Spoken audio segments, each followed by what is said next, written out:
आज कल्याण डोंबिवली महानगरपालिकेच्या निवडणुकीच्या निमित्ताने भारतीय जनता पार्टी शिवसेना युतीच्या सर्व उमेदवारांना खूप खूप शुभेच्छा देण्यासाठी आणि या प्रभागामध्ये उपस्थित आणि निवडणूक लढणाऱ्या माझ्या उमेदवारांना मतदानाचा आशीर्वाद मागण्यासाठी मी या सभेला इथे आलेली आहे.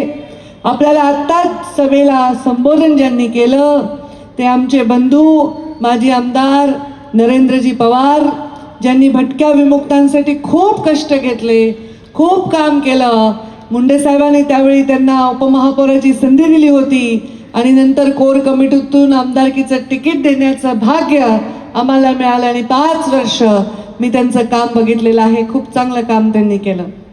मंचावर उपस्थित आहेत आमचे शिवाजीराव मुंडे साहेबांपासूनचं काम त्यांचं आहे. आत्ता मला पूर्ण इकडच्या बजेटची माहिती, विकासाची माहिती त्यांनी दिली.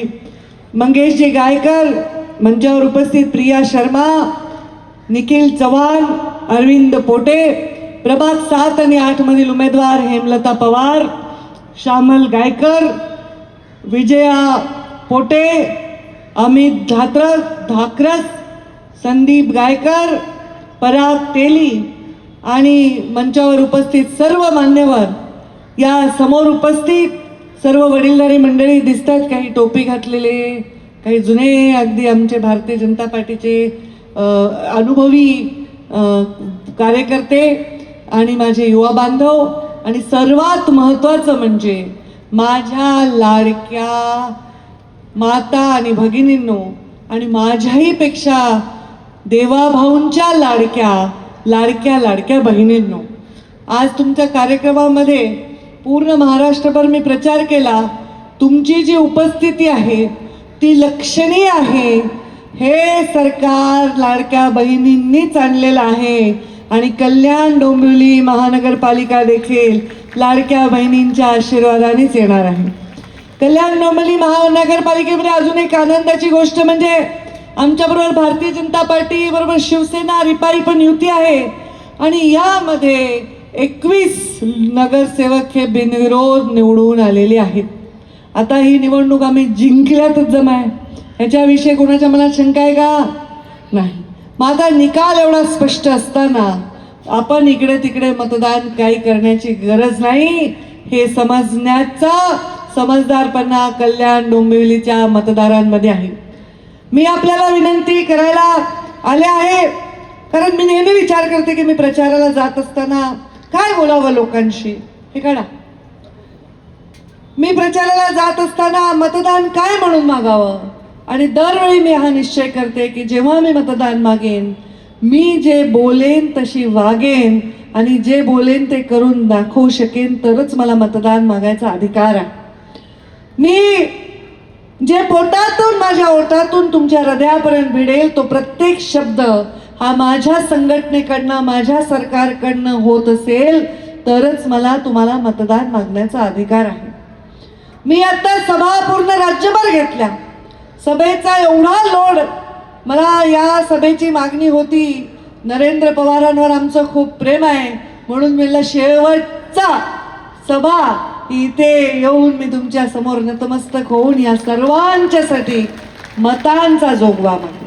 खूप सुंदर आमच्या याडी आपल्या पारंपरिक वेशामध्ये माझं त्यांनी स्वागत केलं. आमच्या एका उमेदवाराचं तर चिन्ह नगाडा आहे.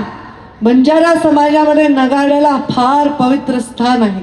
आमच्या पोहरा देवीला फार फार मोठं आम्ही एक असं भव्य असं स्मारक केलं आहे आणि त्याच्यामध्ये भव्य असा नगारा तयार केलेला आहे. एक सगळ्या समस्त देशातील बंजारा समाजासाठी ते फार मोठी एक देण स्वतः मुख्यमंत्री देवेंद्रजी फडणवीस यांच्या पुढाकाराने झालेली आहे. आज देशामध्ये आमचं सरकार आहे. मी तुम्हाला मतदान मागायचं कारण आज वर्तमान काळात आपण आहोत. काल जो झाला तो भूतकाळ आहे आणि उद्याचा भविष्य काळाचा, या तिन्ही काळाचा वेध घेऊनच मतदान मागणार आहे. मी एवढंच विचारणार आहे की 2014 प्रधानमंत्री जेव्हा नरेंद्र मोदी नव्हते प्रधानमंत्री तेव्हाच्या माझ्या किती माता भगिनी होत्या ज्यांच्याकडे स्वतःला गॅस होता, आणि आज मोदीजी प्रधानमंत्री झाल्यानंतर अशा किती माता बहिणी आहेत ज्या स्वतः गॅसची शेगडी ज्यांच्या घरामध्ये आहे. उज्ज्वला गॅस योजना त्यांनी आणली. हे त्या आणण्याचं कारण काय? तर त्यांच्यावर झालेले पंडित दीनदयाळ उपाध्याय, आमचे श्रद्धेय अटलजी, अडवाणीजी आणि आपला राष्ट्र प्रथम हे सांगणारा आमच्या संघटनेचे संस्कार. अंत्योदयाचा नारा. अंत्योदय म्हणजे काय? जो सगळ्यात शेवटचा आहे, जो सगळ्यात अंतिम आहे, जो सगळ्यात गरीब आहे, जो सगळ्यात पीडित आहे, त्याचा विकास केला पाहिजे. विकासाची गंगा त्याच्या दारापर्यंत पोहोचली पाहिजे, म्हणजे अंत्योदय आहे अंतिम घटकाचा उदय. अंतिम घटक कोण? सगळ्यात गरीब, त्यातल्या त्यात गरीब महिला. जनधन अकाउंटची योजना आणल्यामुळे या सगळ्या लाडक्या बहिणींचे महिन्याला पैसे त्यांच्या अकाउंटमध्ये पडतात. अकाउंटमध्ये नसणाऱ्या महिलांचे जेवढ्या योजना होत्या त्या तुमच्यापर्यंत पोहोचायच्या आधीच लंपास व्हायच्या. एका मोठ्या नेत्याने एका पक्षाच्या असं म्हणले होते की दिल्लीतून जर आम्ही 1 रुपया पाठवला तर गल्लीपर्यंत जाईपर्यंत 15 पैसे सुद्धा त्यांच्या हातात पडत नाही. पण मोदीजींनी ठरवलं की दिल्लीतून 1 रुपया पाठवला तर 1च रुपया तुमच्या अकाउंटमध्ये आला पाहिजे. त्याच्यामुळे डीबीटी त्यांनी केलं. आता शहराच्या विकासाचा वेगळा आराखडा केला, ग्रामीण भागाच्या विकासाचा वेगळा आराखडा केला, मध्यमवर्गीयांसाठी वेगळा विचार केला, गरिबांसाठी वेगळा विचार केला, उद्योगपतींसाठी वेगळा विचार केला.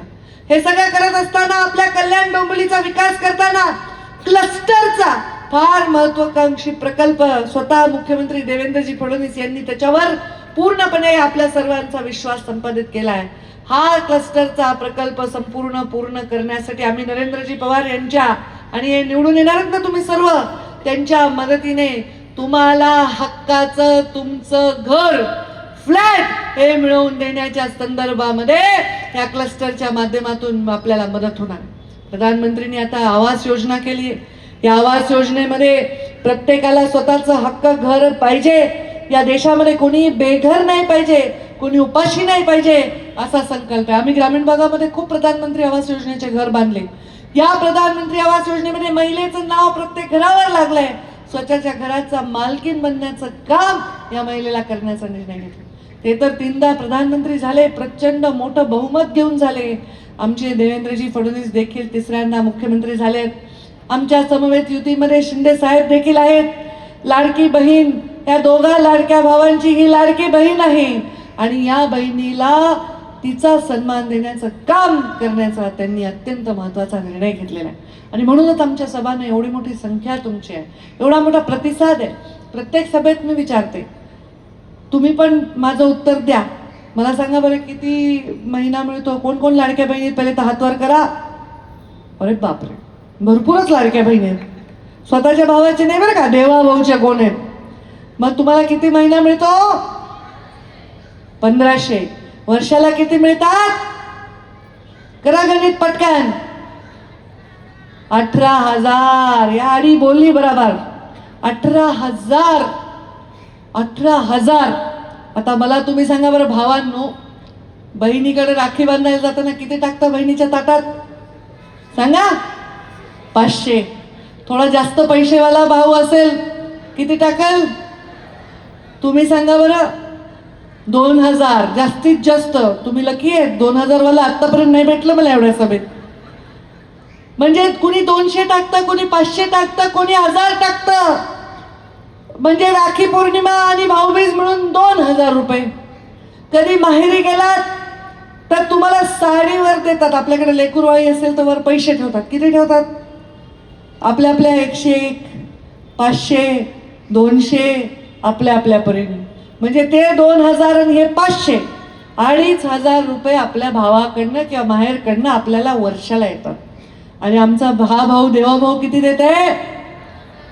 म्हणजे तुमच्या घरातल्या रक्ताच्या भावांच्या पेक्षा किती पट जास्त देते? तुम्हीच मोजत बसा आता ते. ह्याचा अर्थ मी म्हणत नाही की भाऊ चूक आहेत. आपल्या आपल्या परिस्थितीप्रमाणे आपल्या पोटाची खळगी भरण्यासाठी, कष्टाने आपलं जीवन आयुष्य उभं करण्यासाठी मुलींचे कर्ज घेऊन लग्न लावून मुलींचं शिक्षण करून पुन्हा तिला परक्याचं धन म्हणून बाहेर देत असताना त्यांची सुद्धा खूप झीज झालेली. मी काय भावांना दोष देत नाही, पण आज हे 18,000 रुपये आपल्याला मिळतात. मला सांगा बरं, 18,000 रुपयाचं आपण काय करतो? काय करतो? खर्च करून टाकतो, उडवून टाकतो का? जेवायला जातो, समोसे खातो, चिकन मटन काही खातो का? नाही. साडी घेतो एखादी मोठं चांगलं काठा पदराची चांगली खर्चिक पैठणी, किंवा एखादं 1-2 तोळ्याचं गंठण बाबा 2-3 जमा करून करतो का? या माझ्या माऊलीचे हे 18,000 हे तिच्या सन्मानासाठी दिलेले आहेत. तिला कोणासमोर हात पसरावे लागू नये म्हणून दिलेले आहेत. तरीही स्वतःवर ही माऊली हे पैसे खर्च करत नाही. हे पैसे ती उडवत नाही. ती या पैशाचं स्वतःच्या कुटुंबालाच मदत करते. जर मुलगा म्हणला खूप मी क्रिकेट चांगला खेळतो आई, पण पप्पा मला क्लास लावून देत नाही. आता हे भाषण करून शेवटचे सगळे पण गळा गेलेला आहे.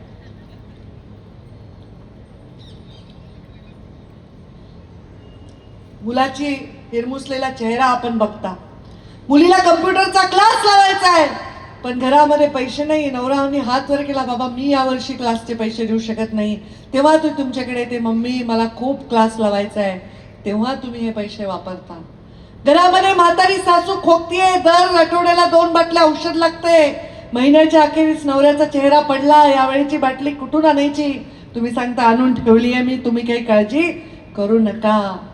नवऱ्याची चप्पल झिजली आहे, तिला भोकं पडली आहेत, तेव्हा या महिन्यात नको पुढच्या महिन्यात परत जाऊन ती शिवून आणण्यात तुम्ही नवीन चप्पल हळूच दरवाजाच्या बाजूला ठेवता. तुम्ही स्वतःसाठी हा पैसा खर्च करत नाही. माहेरून आला भाऊ भेटायला, काही मुंबईला कामानिमित्त बहिणीकडे आला, त्याला खूप शिरा खाऊ घालायचा आहे, पण पैसे नाही आहेत, घरातलं राशन संपलंय. हळूच वाण्याच्या दुकानात जाता, थोडा रवा आणता, थोडं तूप आणता, थोडा साखर आणता आणि त्याला चांगला खमंग शिरा करून घालता. आणि पुन्हा म्हणतात तुझ्या भाऊजींनीच सांगितलंय माझ्या मेवण्याला शिरा खाल्ल्याशिवाय जाऊ देऊ नका. तेही क्रेडिट नवऱ्यालाच देता. हे सगळं तुम्ही करता. मला सांगा, तुमच्या भावाला जर कोणी वाकडं बोललं तर तुम्ही ऐकून घ्याल का? तुम्हाला हा स्वाभिमान ज्यांनी दिला, तुमच्या रक्ताच्या भावापेक्षाही एवढ्या पटीने जास्त तुमचा सन्मान ज्यांनी केला, त्या भावाला तुम्ही विसरणार आहेत का? आणि ज्या नगरपालिकेमध्ये 21 नगरसेवक आमचे निवडून आलेले आहेत, आता मला शिवाजीराव आमचे सांगत होते 54,000 कोटीचे रेल्वेचे इन्व्हेस्टमेंट मोदीजींनी जी केली, त्याच्यामधले 5वा आणि 6वा कुठे गेले? ट्रॅक हा आपल्या कल्याण डोंबिवलीमध्ये आहे. हे क्लस्टरच्या माध्यमातून डेव्हलपमेंट चालली आहे, ते कल्याण डोंबिवलीमध्ये मोठ्या प्रमाणात होत आहे.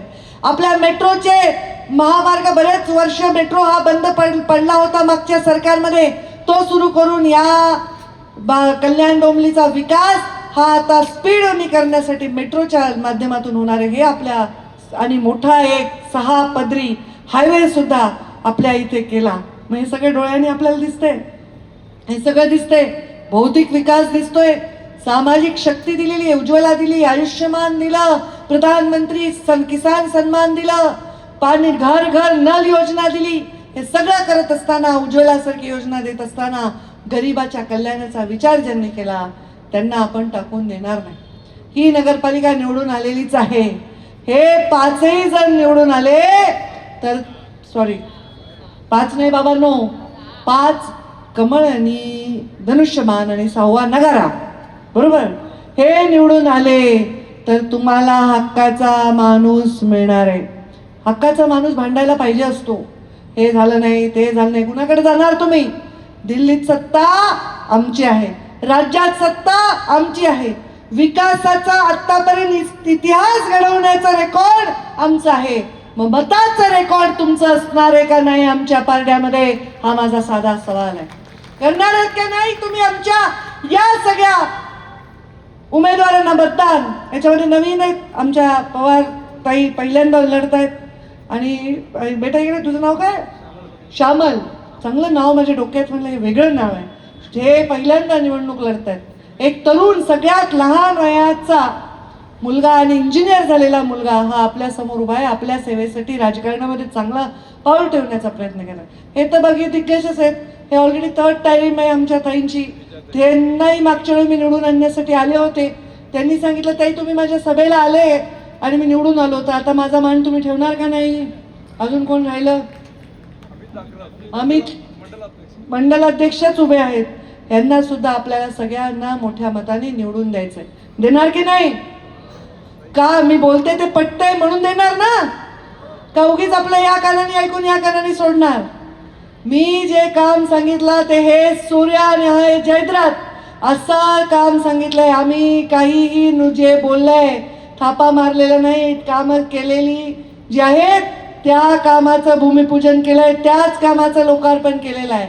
नुसतं या महानगरपालिकेत नाही तर आमच्या भारतीय जनता पार्टीच्या संघटनेच्या उगमापासून जे स्वप्न आम्हाला पूर्ण करायचे होते ते स्वप्न पूर्ण केले आहेत.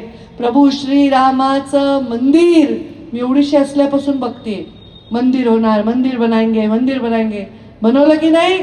आम्ही लहानपणी काय फोटो बघायचो तर एवढा मोठा समुद्रावर श्रीराम असा पाऊल टाकून पुढे चाललेले आहेत. आम्ही म्हणायचो हे का बरं फोटो आमच्या घरात सगळीकडे लावलेले असतील. लहानपणी काय करायचं, पण जेव्हा बघायला लागलो हा एवढा मोठा लढा प्रभू श्रीरामाचं मंदिर उभं करण्याचा शब्द पूर्ण केला. काशी विश्वनाथचा कॉरिडॉर खुला करून दिला. तिथे एका बाजूला नमाज पडली जाते आणि एका बाजूला बाबा विश्वनाथची आरती होते. कुठल्याही गोष्टीला धक्का न लावता मार्ग काढण्याचं काम मोदीजींनी केलं. या महाराष्ट्रामध्ये गडकरी साहेबांचं नाव घ्यावं लागेल. महामार्ग आपण सांगितले, एवढ्या महामार्गाने नटवून टाकलेला आहे हा महाराष्ट्र.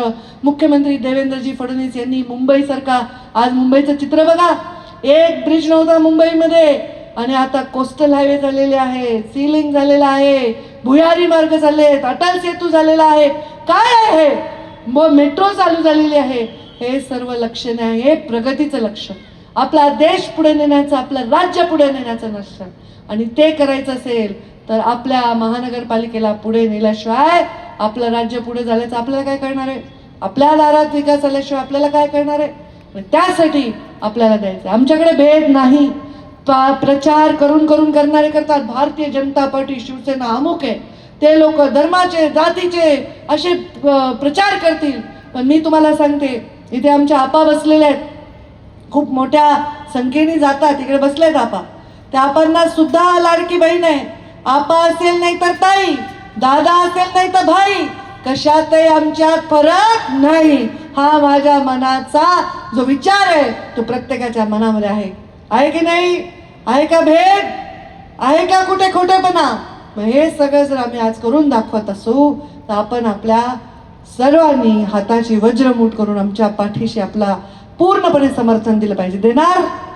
बघू तुमचे हात, दोन्ही हात, दोन्ही हाताची मूठ अशी चांगली वळा आणि मोठ्याने माझ्याबरोबर घोषणा द्या. भारतीय जनता पार्टी शिवसेना रिपाई युतीचा भारत माता की. येणाऱ्या 15 तारखेला या आमच्या सगळ्या दिग्गज उमेदवारांना आपल्या माध्यमातून आशीर्वाद देऊन मोठ्या संख्येने विजयी करा, हेच आपल्याला मागणी करते आणि माझ्या वाणीला विराम देते. जय हिंद, जय महाराष्ट्र.